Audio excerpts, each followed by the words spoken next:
everyone, how you doing? It's Mr. Fuzzy Lego, and today I'm going to be showing you Yakko Warner, Dot Warner, and Wakko Warner, the Animaniacs from Animaniacs. And I made these specifically for the reboot premiering on Hulu later this month, and when it comes to old classic cartoons, especially those from the 90s, Animaniacs is way up there. It's one of my favorite all-time classics, if you will, and so I was super excited whenever it was announced that there was going to be a reboot. A little bit skeptical also at the same time, but mainly just an overwhelming sense of joy and excitement, and so yet here we are. I've been following the production of it, and when the first trailer dropped, it was so exciting for me as a fan of Animaniacs. And so here they are. I've got the figures all here, and I've been working on them for about 2 weeks alongside some other figures from The Legend of Zelda, Age of Calamity, or if you will, I think it's actually Hyrule Warriors. It doesn't matter. I've been working on those two alongside these three, and I'm pretty excited to showcase this video if you can't tell, and I'm hoping Animaniacs reboot will be great, and that's about it for this introduction. So let's go ahead and get started with these figures. The oldest of the Warner siblings is Yakko, and I personally always believed myself to be more of a Wakko kind of guy, but especially working on these minifigures, I started leaning more to being a bigger fan of Yakko, because he's got more of the iconic, memorable lines in the original series to me, and I hope he continues to kind of have those lines in the reboot. Rob Paulsen continues to make some great voiced clips for Yakko, especially in the trailers, and so I'm really excited to see him return. And this figure was just a lot of fun to make. I'm going to say right off the bat, if you remember, I did in January, I mentioned I was going to take a Chip and Dale Lego figure head, because you'd notice that it has the specific definitions on the cheeks, like the parts that stick up on the cheeks. It's got the nose there, the snout, everything's there except for the ears. So what I did is I chopped off the ears and sculpted my own ears on top, and I did this test prototype, if you will, back in January, and I think it came out pretty well. I mean, this obviously is more accurate to the way Yakko looks, but this was a good test to see if the piece would work, and ultimately I think it did pay off really well, and so I did that multiple on each figure, except in this case I actually ended up using a Dale head for Yakko instead, because he's got these hairs on top of his head, especially in the reboot, and so I wanted to portray that in a better way, so I chopped off the ears and the teeth down below on the mouth, and kind of painted my own teeth, and there's like a bit of nail polish on my hand. Whoa, that's weird. Anyway, so yeah, I think this came out really well. I actually made the eyes and the ears multiple times. That's all sculpted and it looks really nice. He's painted in my own black, and if I move it around, you can see he does have his tail, and the belt is gloss. It was originally electrical tape, but I glossed it over because there was an issue whenever I would move the arms. The wrist here, the glove tops would scrape alongside it and make it all white, and you can see there's a little bit of remnant there, and I'm not totally pleased with that, but it's fine. And mainly this figure was just a lot of detailing. The brown legs especially took a lot of time. It was pretty tedious. If I remove the figure here, I showed it at a different angle. He's got the painting that goes inside the legs to represent his, like, the big puffy pants. It's all posable because of it's sanded down and everything. The lines don't match up there, but it's fine, I think. It's mainly just an assortment of wrinkles that looked completely random, and I think it came out really nice and captures the pants to an effective way. And this whole figure, I think, just turned out to be exactly the way I wanted my Yakko Warner to look in the year 2020, and he's just a great accomplishment. Wakko Warner, and seeing as how I can't help but sympathize with this character, seeing as how I am also a middle child, was a lot more involved and complex, if you will, and it all comes in the form with the pieces on his neck, the tongue, the nose, and the hat itself. And this was the biggest challenge when making this figure, was the hat.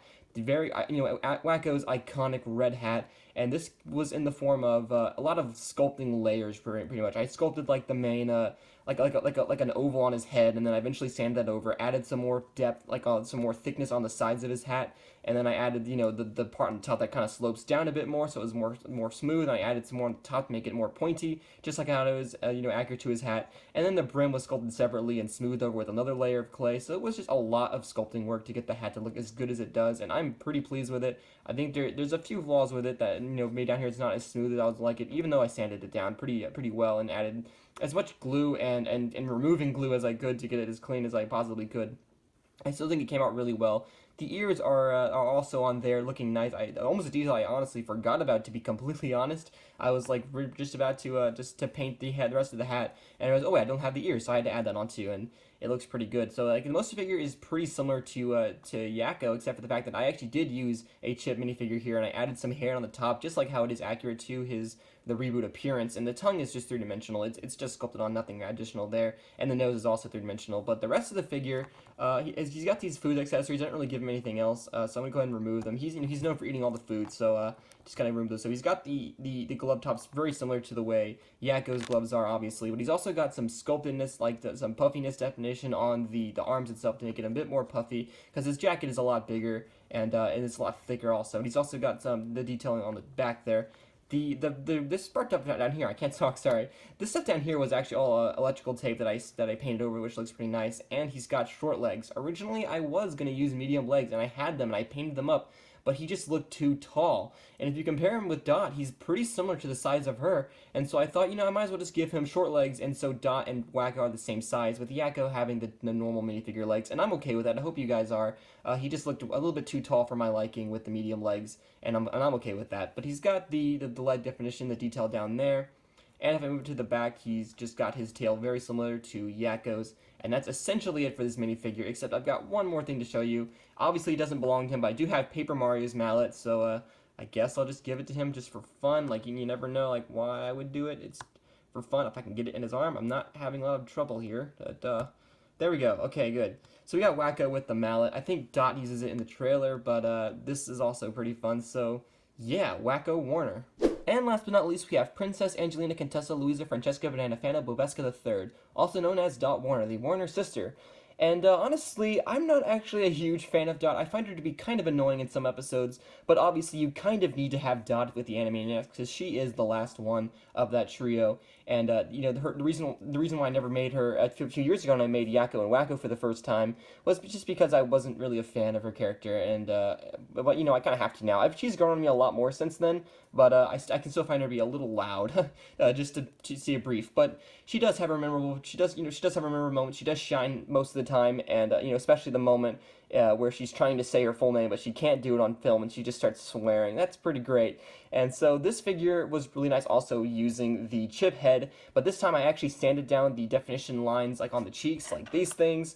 And then what I did is I actually sculpted on the rest here and kind of smoothed that over because Dot has the hair that kind of goes up a little bit. It's more of a triangle shape, so I did do that. But other than that, it's probably the most simplistic out of the three. It's very very simple. The only details that are specifically exclusive to her are, of course, the flower in her hair and then the fabric waist cape. And this is actually a fabric waist cape. It's pretty exciting. I did not have the ability to make it detachable just yet. I'm still trying to learn how to do that. So it's just glued onto the front with some few wrinkles painted down there, accurate to I think the old style of her character.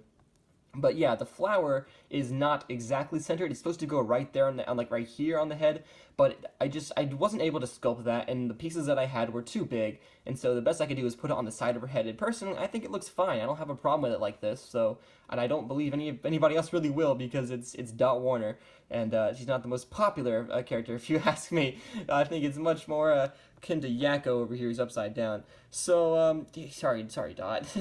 But yeah, this came out really well. I'm pretty happy with this. Ironically, I actually do like this a lot more than Wakko, simply because it's more simplistic, and I think the black pops a lot more and looks a lot smoother in some areas, and so that's great. She also has her tail, and I think, it's great. So this pretty much rounds off the Animaniacs, and I was super grateful they got to make them. Really excited for the reboot, and I'm going to go ahead and wrap up this video. That's going to be it for this video, everybody. Thank you so much for watching. I hope you enjoyed this. You can always leave a like down below and a comment. There's always information down in the description where you can find me, or rather where you can reach me. And yeah, I'm going to be working on finishing up my Hyrule Warriors Age of Calamity figures very soon, probably in the next 2 days, and I will go ahead and upload that showcase like the day after this, so it'll be pretty crazy. So I hope you're interested and looking forward to these figures because it'll be great. It'll be a great month. And then after that, I'll of course have 10 figures from The Lord of the Rings, The Fellowship of the Ring, beginning that project, and it'll be also crazy. So I'm going to be intensely working on figures yet again, and it never stops. So anyway, with all that being said, that's going to be it for this video, everybody. And without further ado, okay, I love you. Bye-bye. We're zany to the max. There's baloney in our slacks. We're Animaniacs, totally insane.